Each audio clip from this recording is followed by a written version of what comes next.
On July the 5th, or more likely July the 9th, when MPs return to the House of Commons and greet each other again, particularly the ones who've already been there, and meet lots of new faces, it's possible that the Conservative Party will have to deal with the advent of Nigel Farage in the House of Commons. And what will they do? Now, of course, it's also possible that people will manage to stop him getting elected. Dolphins will unite. But I think the more likely scenario is that he will get in on the 8th attempt. And then he will march over to the Conservatives. And I suspect there will be conversations, particularly from people like Suella Braverman and Priti Patel if they're re-elected. Priti Patel may not be, Suella Braverman almost certainly will be, about whether or not Farage should be allowed to join or at least have some sort of affiliated membership with the Conservative ranks. And I should have said rankers, shouldn't I? And if that happens, it's only a matter of time before he makes a pitch to take over the Conservative Party and turn it into a party of the far right. And at that point, the more liberal-minded, the more left-leaning of the Conservatives, what we might call the centralist lobby, will have to find a home elsewhere, or recognise they're homeless politically. That will also mean that the Conservative Party will be out of government for the foreseeable future, if indeed elected to government again. It could look to the Canadian system. It could look to Canada for inspiration, and indeed to their Reform Party, after which Farage and Tice named their current version of UKIP.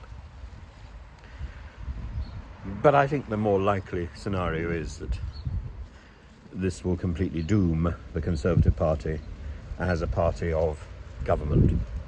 And we're looking at a protracted period of Labour rule and possibly the revival of the Lib Dems, because that will be the party of choice for disaffected centralist Conservatives, like, for example, Rory Stewart.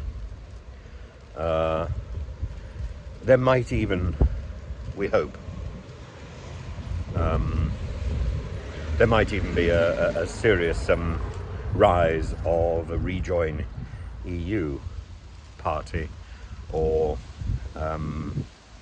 action group, and that might put pressure on the ruling Labour Party to develop more of a rapport with Europe, if not necessarily to take Britain back into Europe. Britain could be taken back into Europe without a referendum.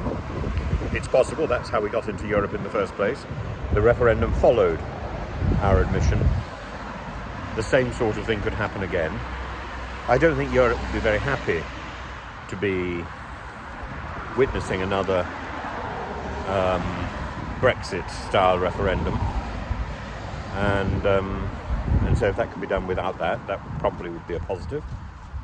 And maybe maybe if the Tufton Street group, then aligned with Reform and under Farage, are kept out of power,